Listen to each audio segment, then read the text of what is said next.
सुना रहा निरुआ सबसे आ विश्वास में निरुआ सबसे ठीक लगे आ शिल्पी राज के साथ में 5 से 6 दिन में गीत आ जाए। थोड़ा सा पानी मंगा दीजिए पीने वाला किसी का नाम है माइक की बोलिए चाहत चैंपियन चाहत तोरा चाहत चैंपियन नाम है तोरा के चाहता है तने हाथ आओ भाई। हमनी के भोजपुरी की बहुत गाँव करे तनी इधर घर भर मुठी एगो लाठी के व्यवस्था कर दी। लाठी केहू लाठी है लेकिन छोटा लाठी है। लाठी केहू देखिए लाठी केहू बाबा चाचा लोग तो उधर से धरा दीजिए। लाठी थोड़ा सा भाव दीजिए। अरे ये तो तेल पिया हुआ लाठी है रे। धर तू लाठिया धर बा निकल कर आके बेटा मार के उड़ दे। चल चिन्ह ले मागा के धर दी है मार के बेल्डी फेंके लागो। रंजन भैया का रे ये गीत हमारा बहुत तुरंत आवे वाला बा। आई गीत यही गीत से यदि माइक चाहिए हम स्टार हो जाए भाई लोग चाहिए स्टार हो। हमनी के मगही में इनका जब भोजपुरी में हरारू बिगड़ जाली तो मगह के मर्दाना क्या कहला अगेन बिगड़ में मारबो के लोल पे चढ़ जा पोल पर तेरा पोल 7739 गाड़ी का नंबर है। उसके ड्राइवर अपने गाड़ी के पास चले जाए 7739। हमनी गए रंजन भैया मगह के आगे कैसे बोले लगी होगे अगर नहीं हर तो बिगड़ा है दयाब का सुधार होएगे।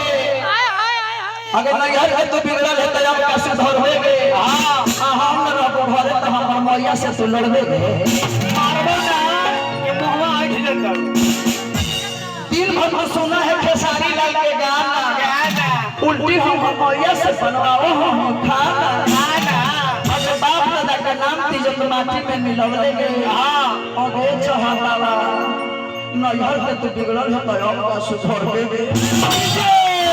आर के मोछिया कबार के मोछिया में घेओ आई लव यू जा तो हमनी के मगह के मर्दाना कहेला का कि बढ़िया से बोला बेटा ध्यान दे। ए गाना के रिकॉर्ड कर रहे हो सब। हां हम सब आओ रिकॉर्ड हो गई बा प्रियांशु सिंह के म्यूजिक बा आप बहुत जल्द हुआ सब बेट एंटरटेनमेंट से सुनने को मिली। सहयोगी हमारे मनीष जी मुकुल जी बहुत साथ देता है।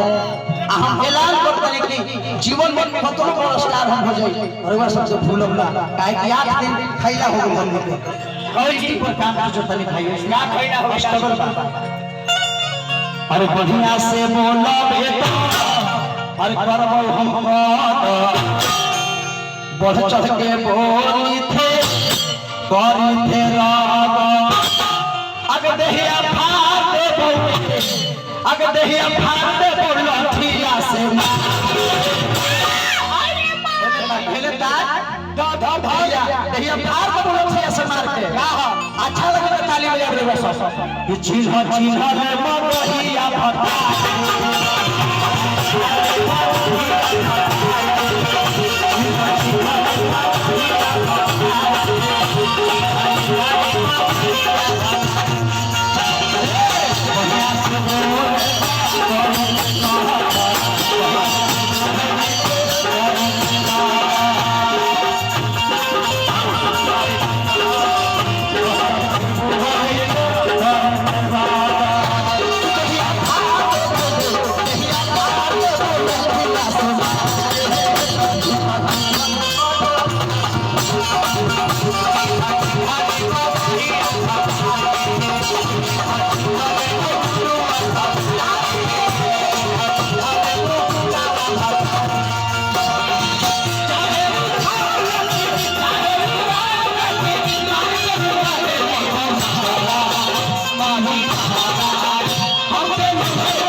पैसा याद है रे माला में झाल ढोलक बंद कर खाली ना चनिया चालू रख।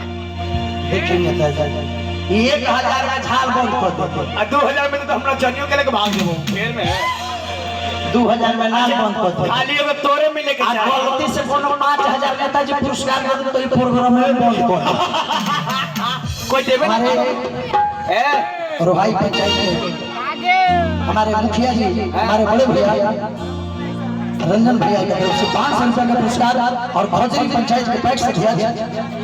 हम जान रहे हैं भैया के बारे में, पूरा परिवार में बढ़ोतरी में प्रमोशन से बार बार स्वागत भैया के ही से प्रणाम करता जी। खुश रहा बाबू। खाली के 2 साल से खड़ा हो गए नेता जी। कौन सा हुआ? 200 रुपये बा। हाँ भीख मांगा ब्यास कहीं के सब जगह ऐसी कहता है। का कहिए ये पैसा हमरा कब बताबो? देखिए ये हमारा गीत, यही गीत से भगवान चाहिए तो हम केहू स्टार बने केहू जाने वाला नहीं थे। ये सारी रात तो बोला जाते थे और तो बोला जा कर न जाने कहां से कहां चले गए, कोई किसी का किस्मत नहीं बांटा हुआ है। लेकिन हम बहुत वाले ए चाहत जी और कुछ हर चीज में मगहिया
पता बात करना चाहते हैं कृपया अपने बीवी से व्यस्त है, फोन मत लगाए कोरोना हो जाए। वो गीतिया में शिल्पी राजा वाले बारे कि नंबर खलबन हो थानेदार के लाठिए से मारता तब रउआ सबसे भाई कहले बा कि देहिया फाड़ दे देहिया फाड़ दे बोलथिया से मार के जिन्हों जिन्हों मन साथ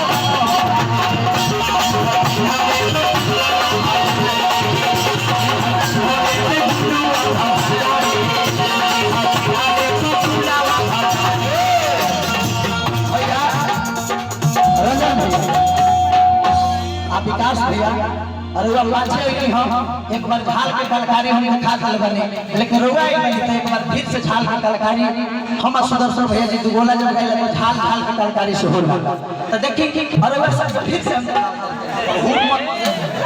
हेलो